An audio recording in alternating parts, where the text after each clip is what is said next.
आनंद आनंद परमानंद सतगुरु महाराज जी साहिब सत्संग आश्रम डेरा सतगुरु प्रीतम जी साहिब धाम निगाना जिला भिवानी हरियाणा के सौजन्य से संतों की साख। सेंट मैथ्यू ने कहा है, पहले तुम उसके राज और धर्म की खोज करो तो ये सब वस्तुएं भी तुम्हें मिल जाएंगी। कल के लिए चिंता न करो, क्योंकि कल का दिन अपनी चिंता आप कर ले। बाबा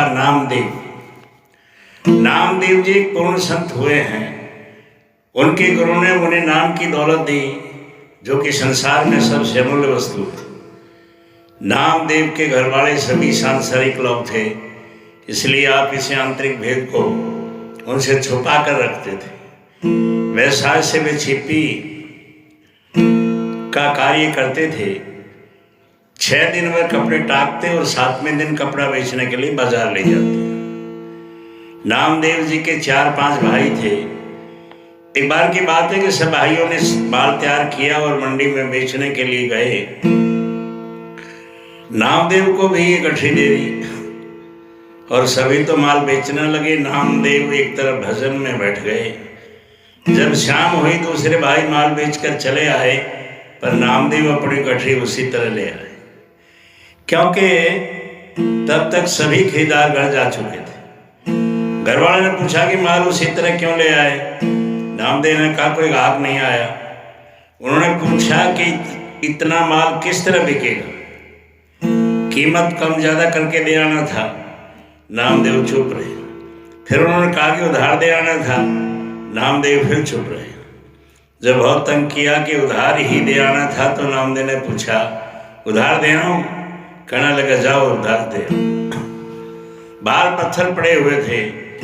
नामदेव उठे और गठरी के सारे कपड़े खोलकर एक एक करके सब पत्थरों पर डाल आए और एक पत्थर बतौर जामिन के उठा लाए। घरवालों ने पूछा कि कपड़ा उधार दे आए हो? नामदेव ने कहा, दे आया हूँ। उन्होंने पूछा कि लोग पैसे कब देंगे? नामदेव ने कहा कि 7 में दें। किसी ने आकर बताया कि नामदेव कपड़े बाहर पत्थरों पर डाला है और लोग पत्थरों पर से कपड़े उठा के ले गए। पैसे किसे देंगे? घर के लोग दुखी हुए कि पैसे कहाँ से आएंगे। नामदेव ने कहा कि आप चिंता मत करो, मैं जामिन साथ लाया।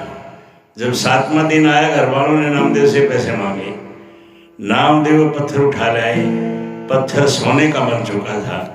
उन्होंने कहा कि जितने मूल के तुम्हारे कपड़े थे उतने काट लो, बाकी रहने दो।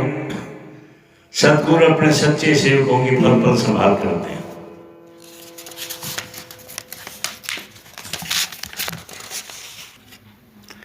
कबीर साहब ने कहा है, कबीर मानस जन्म दुर्लभ है, होए न बारे बार। जौवन फल पाके भोग रही बहुर लगी डार। गरीब दुकानदार और पारस। एक बड़ा गरीब दुकानदार था, उसका गुजारा नहीं होता था। इत्तेफाक से एक दिन एक महात्मा उनके पास आए। उस दुकानदार ने बड़े प्रेम से उनकी सेवा की। जब महात्मा प्रसन्न हुए तो उसने आंखों में आंसू भरते हुए प्रार्थना की कि मैं गरीब हूँ, मेरा गुजारा नहीं होता, आप उस पर कृपा करो। महात्मा मेहरबान हो गए और कहने लगे कि मेरे पास पारस है, मैं तुम्हें 3 महीने के लिए देता हूँ। इतने समय में जितना चाहो सोना बना लेना। महात्मा तो कृपा करके चले गए, लेकिन जीव का भाग उसके साथ रहता है। वह गरीब दुकानदार बाजार गया, पूछा कि लोहे का क्या भाव है? लोहे वालों ने कहा कि पहले तो 5 रुपये मन था, अब 7 रुपये मन है। कहने लगा, मुझे घाटे का सौदा नहीं करना।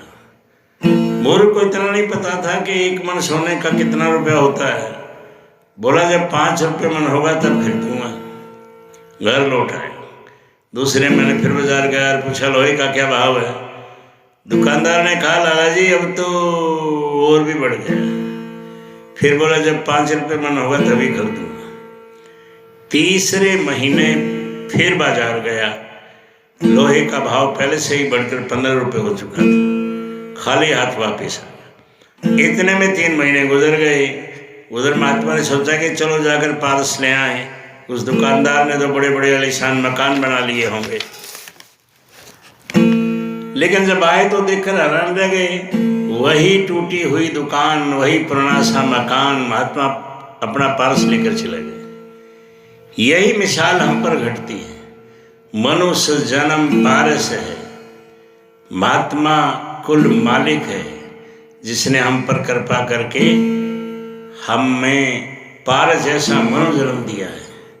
हमारे अंदर कुल मालिक अकाल पुरुष है।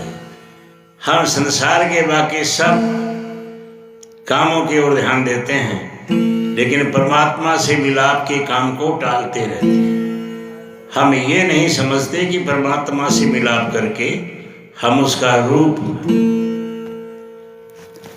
हो जाएंगे और जन्म मरण के बंधनों से हमेशा के लिए आजाद हो जाएंगे।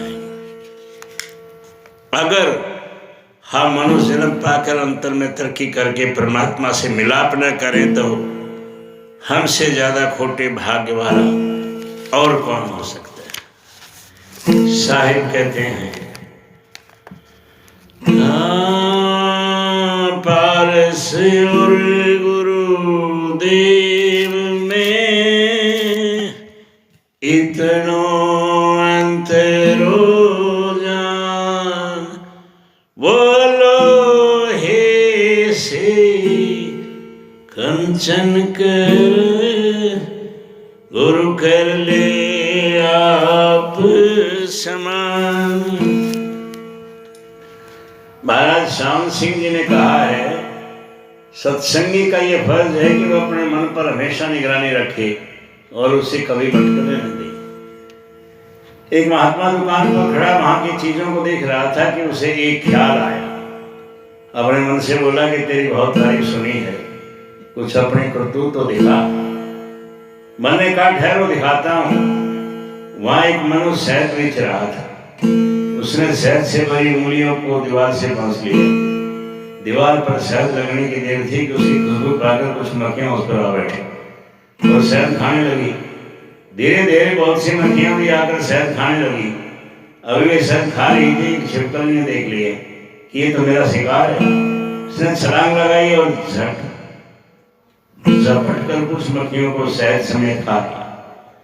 तो दुकानदार ने बड़े प्यार से एक बिल्ली पाल रखी थी। बिल्ली छिपकली पर झपटी और उसका एक बार में खा लिया। पास एक हाथ का कुत्ता खड़ा था। उसने बिल्ली पर हमला करके उसे मार डाला। दुकानदार को बहुत गुस्सा आया। उसने अपने नौकरों से कहा, मारो कुत्ते को। उन्होंने उन्हें मारकर कुत्ते को मार डाला। कुत्ता पास ही खड़ा घापका था। उस घाप को बहुत गुस्सा आया। उसने दुकानदार को घड़े निकाली।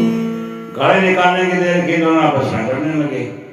दुकानदार के साथ उसके नौकर थे और घाप के साथ बहुत से लोग, खूब लड़ाई। तो मन ने उस महात्मा से कहा, ये मेरे खेल है, ये मेरे धोखे हैं। मैं लोगों के मन में इच्छाएं पैदा करके उनको मूर्ख बनाता हूँ। उन बेचारों को पता ही नहीं लगता कि उनकी इन इच्छाओं का उन्हें क्या फल भोगना पड़े। ये है मन के खेल। आनंद।